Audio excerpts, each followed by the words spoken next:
Bienvenidos de nuevo a Polos Opuestos.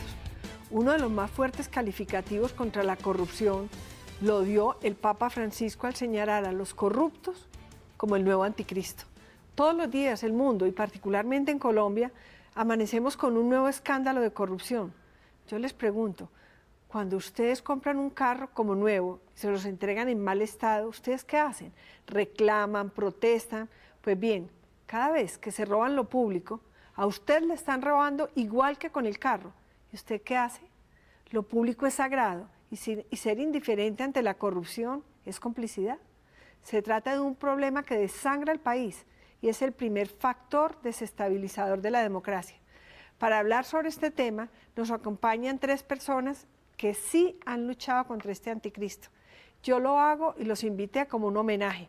Son María Margarita Zuleta, que le dicen la Paca Zuleta, directora de la oficina Colombia Compra Eficiente y una luchadora contra el fenómeno de la corrupción.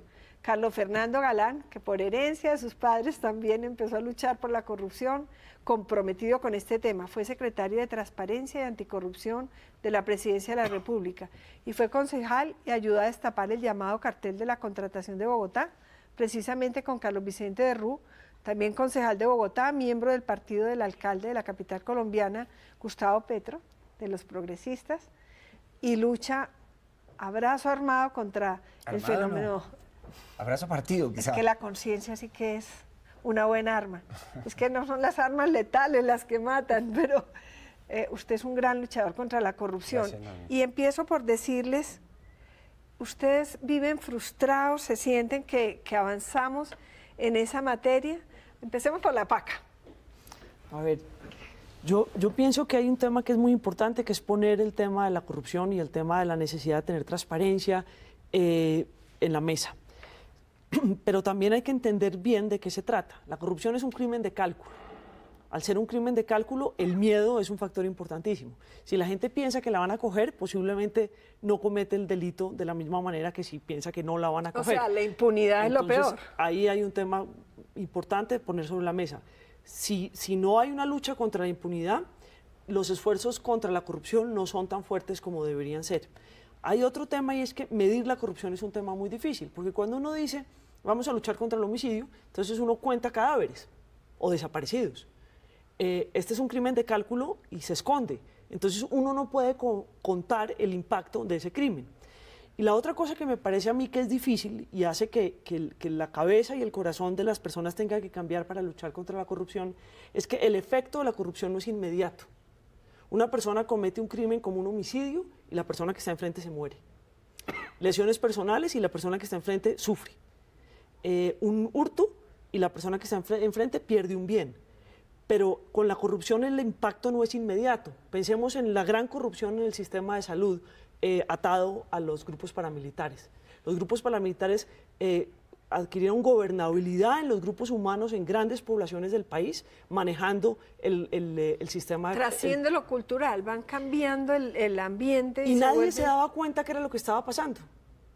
Nadie sabía porque le estaban entregando el carnet del sistema de salud a una serie de individuos, a otros no, pero los otros no se enfermaban. Y Paca, no se pero daban te cuenta. hago una pregunta. ¿Había miedo con esos paramilitares también de denunciarlos? Porque el miedo ahí opera de dos formas.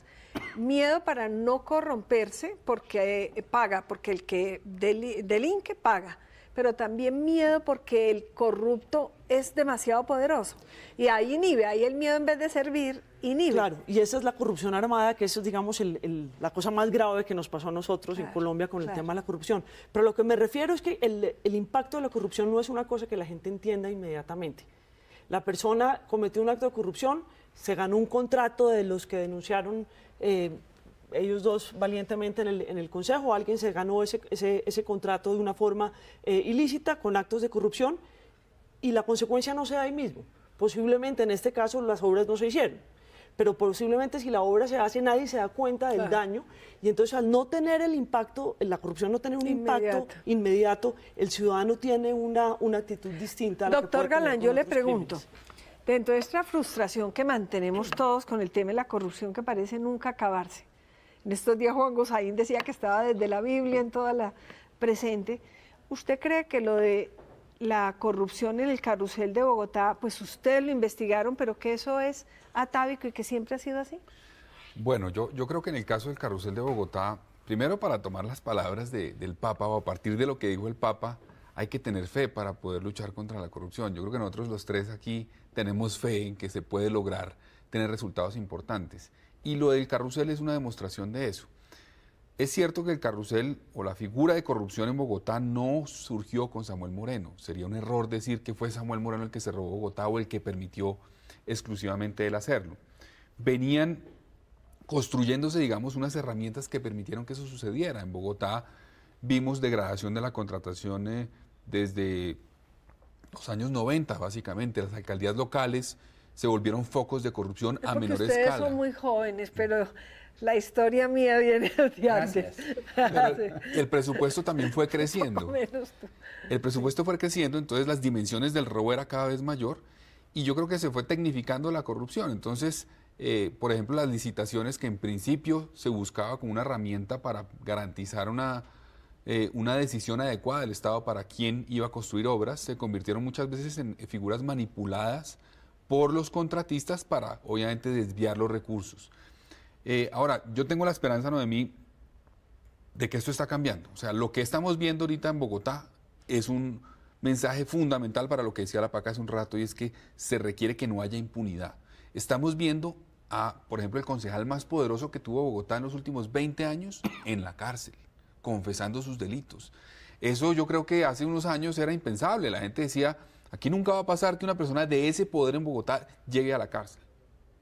Creo que también vamos a ver a un grupo importante de concejales y creo que esto va a ir creciendo. La Fiscalía, y ahí está un poco la labor que ha cumplido la Secretaría de Transparencia, el cambio de enfoque que hubo es apoyar a quienes tienen la competencia de investigar para que tengan mejores fiscales, estén mejor entrenados, tengan mejores herramientas para investigar, y eso es lo que nos va a llevar a que esa fe pues, tenga sentido. A ver, yo le voy a hacer una pregunta a Carlos Vicente de Rú, porque es que es tan profundo el tema cultural de la corrupción, que ¿qué es lo que tenemos que atacar como con prioridad? La educación, para que la ética, los límites, las fronteras, el respeto por lo ajeno, por lo público, sea fundamental, o fortalecer la justicia, que seguimos con una justicia tan débil, y priorizar el tema de la justicia para que no haya impunidad y el miedo en ese sentido, pues que hay que ver que, por ejemplo, ahora la corrupción en los impuestos yo creo que está disminuyendo, porque se le tiene miedo a la DIAN, se le tiene miedo al director, que es muy positivo. ¿Por dónde atacamos como prioritariamente? ¿Por el tema de la educación para cambiar la cultura? ¿Por el tema de la justicia para acabar con la impunidad? ¿Cómo? Bueno, es una lucha de muchos frentes, esta lucha contra la corrupción, que es un monstruo de 1000 cabezas. Usted hace referencia, Noemí, a una cosa que es muy importante, es la educación en valores. Uno diría, bueno, ¿de qué vale un discurso ético? Que a los niños se les diga hay que ser honrados, hay que respetar lo público. Alguien diría, no, eso no tiene mucha importancia. Yo pienso que la tiene y la tiene muy grande. Y una cosa que a uno lo desconcierta, a mí me desconcierta, es que no hay discurso ético, ¿sí? Uno no ve gente con autoridad moral, con autoridad institucional. El ejemplo, que es lo más importante, ¿no? Sí, pero, ok, el ejemplo es fundamental, pero también, discurso. Exactamente, el discurso debe venir, digamos, avalado por la práctica, pero no hay formulación sobre ese tema, ¿sí? Y cuando yo era niño, pues a uno le decían en su casa en primer lugar y avalado por el ejemplo, pero también en la iglesia, los maestros, los profesores, había un discurso en la dirección de que había que respetar lo público y había por el bienestar sanción de social. todos, por el bienestar colectivo. Hoy en día eso ha desaparecido. Pienso que eso tiene que ver también con el hecho de que la sociedad se ha laicizado. La iglesia tiene menos peso, ¿verdad? Y le hago una eso no ha pregunta. sido reemplazado por una ética laica. Es que yo ¿sí? creo eso. La iglesia, con todo el respeto y la formulación de las distintas iglesias, porque no solamente la iglesia católica, las iglesias cristianas, etcétera, está muy atada a problemas de ética personal, en la vida familiar, en la vida sexual, etcétera. No hay un discurso insistente e informado sobre lo público. Le hago una pregunta, Carlos Vicente, es que nosotros pasamos de tener una ética religiosa, pues la colonia, todo lo que trajeron los españoles, y no hemos formado como unos Ética principios laica, de no. ética civil, de Civil y ética. laica, no, Eso es, no. Y eso es grave. Y no hay quien formule eso. No, a uno le sorprende que no hay, e incluso cuando alguien hace referencia en los escenarios públicos a este tema, la gente dice, uy, pero no, déjate de Pacato. Sí, no seas, no nos Sí, a mí vengas me con esos decían que eso eran discursos. temas como femeninos cuando Exactamente. Paca, Pero qué bueno que sean femeninos. sí, qué bueno, pero es que como no nos han dado chance de mandar Habla mucho. bien de esos temas, Sí. el que sean Una pregunta, femeninos. con Mocus siempre teníamos una discusión muy interesante y era, ¿es más grave robar a lo público, la corrupción en lo público, que la privada? Es decir, para mí, lo ajeno es lo ajeno. Y claro, robar en salud es terrible porque tiene que ver con la vida, pues empata con muchas cosas. Pero, ¿qué opina usted de todos estos fenómenos pues, que se han presentado desde la crisis del 2008?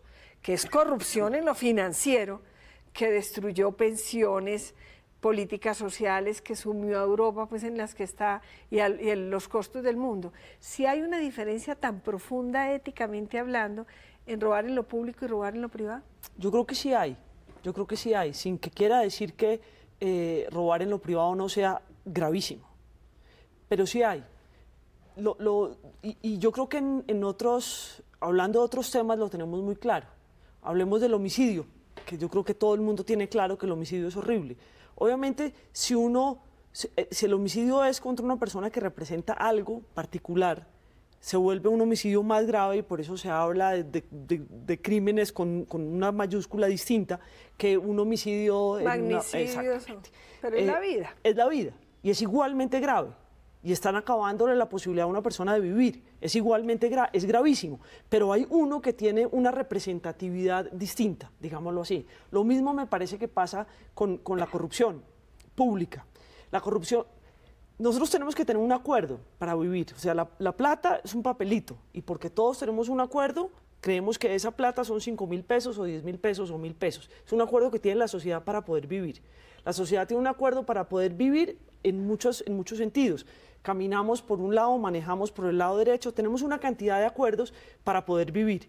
Un acuerdo para poder vivir es respetar esas reglas del juego, del sistema. ¿Y ustedes, los adalides en la lucha contra la corrupción, encuentran que a la gente le importa defender los recursos públicos y que los sienten propios, que le están robando a ella y que le están robando a todos? Es más importante porque es un robo a una colectividad, digámoslo así, a ese acuerdo fundamental que hicimos, que es que la plata es para esto, que el Estado funciona de esta manera, que pagamos impuestos para poder redistribuir ingresos y para que el Estado pueda prestar los bienes y servicios que tiene a cargo, etcétera, etcétera. Como tenemos ese acuerdo, entonces robarle a ese acuerdo es gravísimo, porque es ir contra el acuerdo. Pero es lo grave, Paca, es que no hemos hecho el acuerdo, que es lo que decía un poco Carlos Vicente. No hemos sido capaces de construir ese discurso que cale en la cultura, en la educación, en la familia, en todas partes, ¿qué es lo que tú estás diciendo?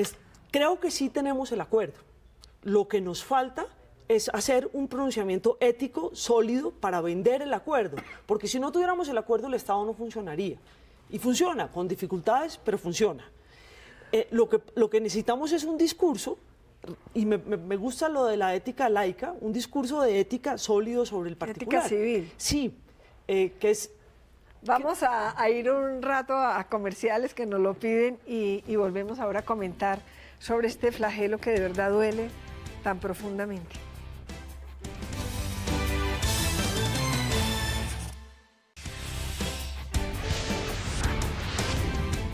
Doctor Galán, en esto de la corrupción, pues no hay ningún factor que deslegitime más en la historia política contemporánea que la corrupción. Y yo creo que siempre tumba gobiernos, se pierde la credibilidad, no se paga impuestos porque la gente dice, pues para que se lo roben.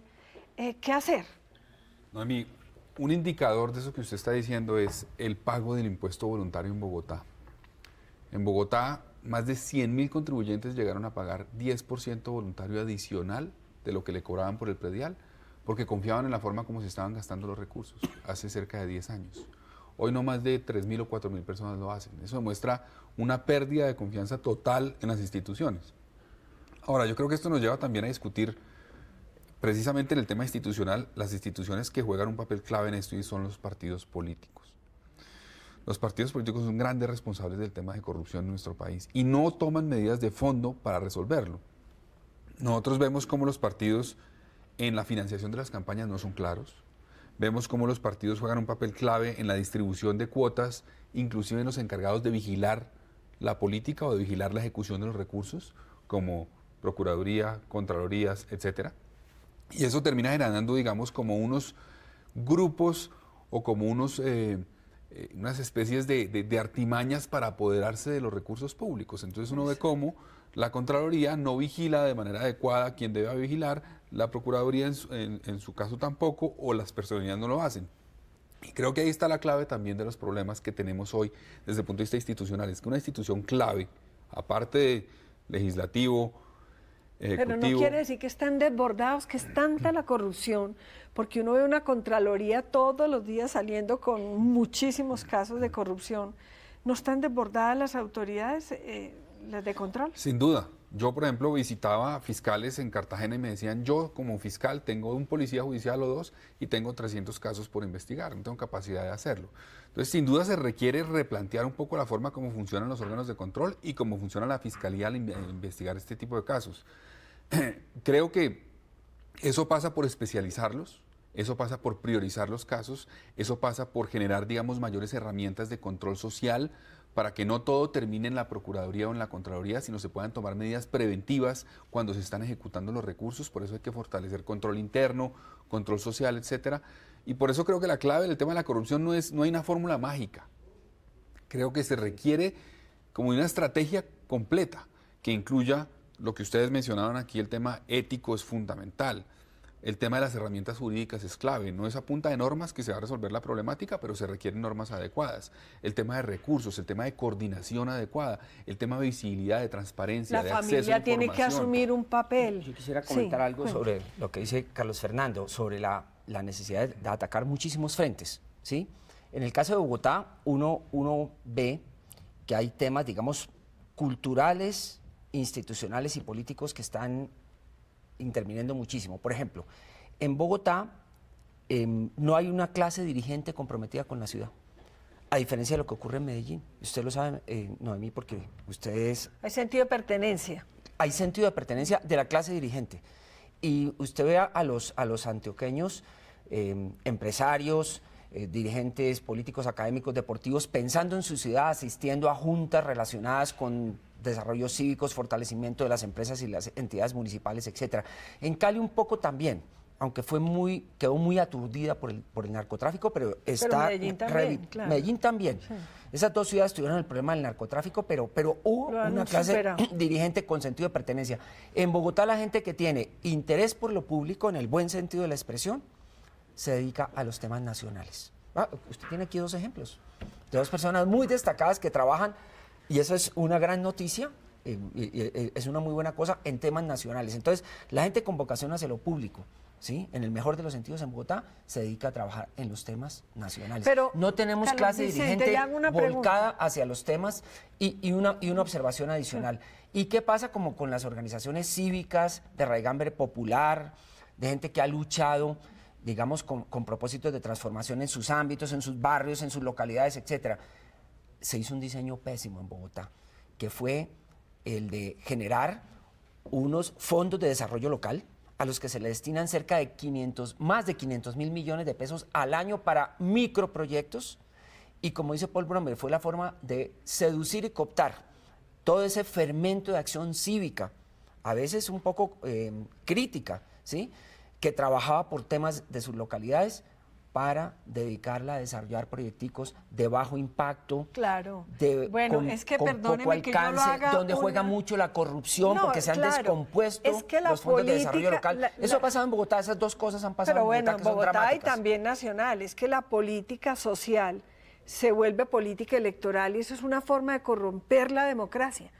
Y que la gente no tenga conciencia de que lo que recibe es un derecho. Y la gente de verdad está convencida que es un favor. ¿Qué hacer, Paca, para que la gente tenga conciencia de que lo que le están dando para la salud, para las madres cabezas de familia, para la educación de sus hijos, para la vivienda si es gratis o subsidiada, es un derecho? pues por la igualdad de oportunidades a la que tiene que acceder. ¿Cómo hacer para que no se confunda eso con lo electoral, que es lo que está pasando? Yo creo que ese es otro de los puntos de la estrategia de la que hablaba Carlos Fernando. Uno debe... El Estado está aquí para entregarle bienes y servicios a los ciudadanos. Entonces, el ciudadano tiene derecho a que haya médicos y sistemas de salud que le atiendan sus necesidades básicas. Si no tiene plata, no tiene suficiente plata, pues el Estado se lo debe dar íntegramente. Si tiene un poquito, el Estado le ayuda. Y si tiene bastante, pues el Estado no le debe ayudar. De eso se trata. Pero entonces hay que empezar por decir cuáles son los derechos de la gente. Por eso el tema de la información es vital. El tema de que la información esté disponible y que promovamos que la gente entienda la información que está disponible. Yo recuerdo... Hace un tiempo que se hacían unas lecturas de quienes estaban en el CISBEN y ahí caímos en cuenta que había concejales que estaban en CISBEN en muchas ciudades del país. 9 millones de personas que no debían estar. Y entonces, simplemente la lectura y saber que el hecho de que está usted en el CISBEN es porque tiene estas condiciones y le trae esos beneficios y que nadie le está haciendo un favor. Es la obligación del Estado de entregarle bienes y servicios a los ciudadanos. De crear bienestar. Yo creo que eso está atado un poquito al discurso ético, pero adicionalmente a la necesidad de que haya información disponible para el ciudadano y que el Estado en todos los niveles haga una tarea de promoción del conocimiento de esa información. Todo transparente, todo conocido. Hay una nueva herramienta que aprobó la Corte, que fue de origen ciudadano, que es la Ley de Acceso a la Información y de Transparencia, que fue aprobada por el Congreso el año pasado. La Corte era una ley estatutaria, la Corte ya la revisó, le dio el visto bueno y busca cambiar un poco varias cosas. Seguramente tiene problemas la ley y es una primera herramienta en ese sentido, pero busca, por ejemplo, cambiar la cultura del servidor público de que la información que maneja le pertenece y que la maneja él, y ese es el poder que tiene la información del Estado. Hay que cambiar eso. Y la ley busca hacerlo generando, digamos, unos estándares de transparencia mínimo, que cada entidad pública tiene que revelar de manera activa, permanente, cierto tipo de información y hacerlo de tal forma que el ciudadano pueda aprovecharla. No sirve de nada que revelen la información si es una información que para el ciudadano, pues, están hablándole en chino, no entiende de qué se trata, no puede manejarla, simplificarla para que le llegue realmente a lo que pueda aprovechar el ciudadano para ejercer control y para mejorar su calidad de vida. Vamos a tener un corte y vamos a conclusiones. Yo creo que vamos a tener que invitarlos muchas veces porque qué maravilla tener personas con autoridad moral, porque muchas veces lo que le da miedo al líder político de tomar el tema de la corrupción es que se vengan contra él por la calavera y los huesos que tiene dentro del closet en esa materia. Por eso es tan importante tener líderes honestos en Colombia y los tenemos. Hoy invitamos a 3.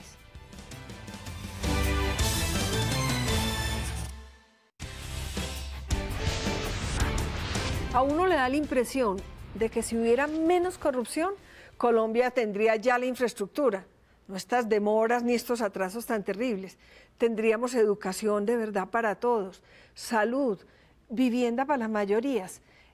Duele demasiado el tema de la corrupción. Yo les voy a pedir el favor de que hablemos con el sentimiento que a ustedes les trae el tema de la corrupción y las recomendaciones que le haríamos a un ciudadano, al que nos está viendo, al padre de familia, al joven que también esto lo pone en tanta rebeldía. A ver, Paca, ¿qué le decimos a la gente? Yo recordaría lo que dijo Carlos Fernando de la Fe. Si la gente no está convencida que haciendo cosas, cada uno de los individuos que hace cosas, puede haber un cambio, entonces nunca vamos a tener el cambio. Todo el mundo tiene que estar seguro de que si hace algo para que haya transparencia, para que haya información disponible, para que la gente conozca y entienda la información, que conozca y entienda sus derechos y que entienda que un acto de corrupción es un acto contra toda la sociedad, yo creo que con fe en eso hay cambio. Y a este ciudadano honesto que la está viendo, Paca, ¿qué hacer? ¿Qué denuncia, protesta? ¿Qué recomendación le harías tú? Que conozca la información. Primero que conozca la información, que busque la información y que diga cuando la información no es suficiente. Hoy en día todo el mundo tiene, todas las entidades públicas... ¿Y a quién le dice? En Contáctenos, en todas las entidades hay una ventanita de Contáctenos. Eso es bien importante. ¿Y lo están mirando? ¿Y están mirando la ventanita? Y además tiene a quién copiarle. Entonces, si ese ciudadano dice, yo tengo una responsabilidad como ciudadano, yo tengo unos deberes, artículo 95 de la Constitución, tengo unos deberes muy claros y uno de mis deberes es colaborar, es construir democracia. Y la única forma de hacerlo es conociendo cuáles son sus derechos, cuáles son sus deberes y participando. Y teniendo fe de que si hace la tarea con juicio e invita a sus cercanos a que hagan la tarea, puede haber un cambio. O sea, Paca, en resumen, no solamente siendo correcto, sino exigiendo corrección y denunciando y participando. Y votando. Y votando correctamente, votando por esa persona que considera que sí lo va a hacer bien, no diciendo, sí, no la del favor, yo para qué lo hago si eso no va a pasar nada, o este señor porque me hizo este favor, que no es favor. Sí, exacto. A ver, doctor Galán. No, de acuerdo con la Paca, yo creo que ella decía al principio un tema bien interesante. Eso aquí de polos opuestos, nada, qué dicha que estamos tan de acuerdo todos. Ella decía claramente que es muy difícil, por ejemplo, que para una persona sea claro el impacto que tiene la corrupción rápidamente. Se demora un poco ese tema en llegar y eso es lo que genera muchas veces como escepticismo. La gente dice, sí, es terrible, se están robando todo, pero la gente muchas veces no conecta claramente en su vida cuál es el impacto que tiene la corrupción, en su vida. Dice, se robaron por allá eso, se robaron el hospital, se robaron tal cosa, pero a mí, ¿qué me afecta? En Bogotá vimos una cosa positiva en ese sentido, es que la gente empezó a ver en qué lo afectaba. Vio una hora quieta, la mitad de la ciudad colapsada por movilidad y los señores Nule robándose la plata. Eso generó, digamos, una conciencia del impacto que tiene la corrupción y es clave aprovechar esa concientización. Y creo que eso arranca desde el ciudadano en su calle, en su barrio, en su comunidad, sí se informa, como decía la Paca, si tiene claro los recursos y los servicios que le debe prestar el Estado, en qué se utilizan, en qué lo benefician o en qué lo pueden afectar, progresivamente puede jugar un rol mucho más importante el ciudadano. Esto no va a ser una persona en la fiscalía que va a resolver el problema de corrupción o un presidente solo, eso tiene que ser una labor colectiva, de lo contrario no vamos a ser efectivos. Se tiene que volver un propósito nacional. Carlos Vicente, usted que es padre de familia y que a veces menospreciamos ese trabajo en la casa, en la familia, pero además que ha fundado una ONG que yo creo que ha ayudado a tomar conciencia. ¿Por qué no nos habla de la cotidianidad? Porque la reforma a la justicia se la estamos debiendo al país y el mejoramiento de la educación en materia de valores y de fundamental o ético es una misión de cada profesor, de cada alumno, de cada padre. En la cotidianidad, ¿cómo hacer para que la corrupción no nos gane la pelea? Primero usted lo decía, Noemí, el ejemplo, ¿sí? Porque los chicos siguen ante todo el ejemplo, más que el discurso, pero también hay que formular valores, también hay que plantearlos sin ¿cómo se podría llamar eso? Sin puritanismo. Y sin el temor a ser lo que llaman el oso, ¿sí? Hay que tener un discurso y unos planteamientos explícitamente dirigidos a que la gente respete lo público, que es garantía del bienestar de todos. Bueno, pero el otro tema hacia el ciudadano tiene, a mi modo de ver, que ver con la invitación, ya lo han planteado aquí, a que se informen. Yo siento la frustración de que hay mucha indignación no informada. ¿Y el periodismo, Carlos Vicente? La gente se queda muy brava con las cosas, muy irritada, pero no se informa sobre, digamos, las complejidades de cómo opera la corrupción en casos concretos. El periodismo es valioso, hace una tarea de denuncia, pero es como un caleidoscopio, ¿sí? Toca todos los temas con rapidez porque eso es propio de su función y entonces... Y a veces reemplaza la justicia. Así es. Y juzga. Sí, pero habría que penetrar un poco más. Por ejemplo, yo daba la referencia a los fondos de desarrollo local. Qué bueno que la gente que vive en las distintas localidades, ¿sí?, explorara lo que se hace con el Fondo de Desarrollo Local de su localidad. La gente de Teusaquillo, la gente, exactamente, de Barrios Unidos, la gente de Bosa, y se preguntara, bueno, esa plata, que son decenas de miles de millones de pesos por cada Fondo de Desarrollo Local, ¿en qué se gasta? ¿A qué proyectos va? ¿Qué impacto tienen esos proyectos? ¿Qué efectos tienen? ¿Cómo se asignan los recursos a las distintas organizaciones, fundaciones, etcétera? Entonces, enterarse de cómo se gasta y se invierte los recursos. Y en los colegios públicos. No podríamos poner, ¿sí?, como en tantos países, que hay un carnet donde los muchachos, desde que están en primero, cívico, es decir, enterarse de los programas. En las universidades, mire, si usted pusiera uno, y creo que todos lo hemos vivido, no tiene tiempo, ¿sí?, ni con su pequeño equipo, su unidad de apoyo normativo, su UTL en el Congreso, etcétera, los equipos técnicos en las oficinas ejecutivas, de abordar la gran cantidad de temas de corrupción en el país y en la ciudad. Si uno pudiera contar con el apoyo de ciudadanos que dijera un grupo de ciudadanos indignados, queremos ayudarles a aclarar qué pasó en el acueducto, con la contratación del acueducto, o más específicamente con la contratación directa del acueducto. Se nos acabó el tiempo, pero hay países donde para ser funcionario público o para acceder a la universidad pública, esos puntos de participación, desde que el niño es niño, y en el curso del colegio y de la universidad, la participación de la que hablaba Paca y todos ustedes, se tiene en cuenta para su vinculación en lo público. Es muy, muy interesante. Yo creo que tuvimos un abrebocas, pero me sentí muy contenta de hablar sobre temas de la corrupción con 3 personas que nos dan ejemplo, que tienen autoridad y que tienen mucho para decir al país que tenemos que construir entre todos. Muchas gracias.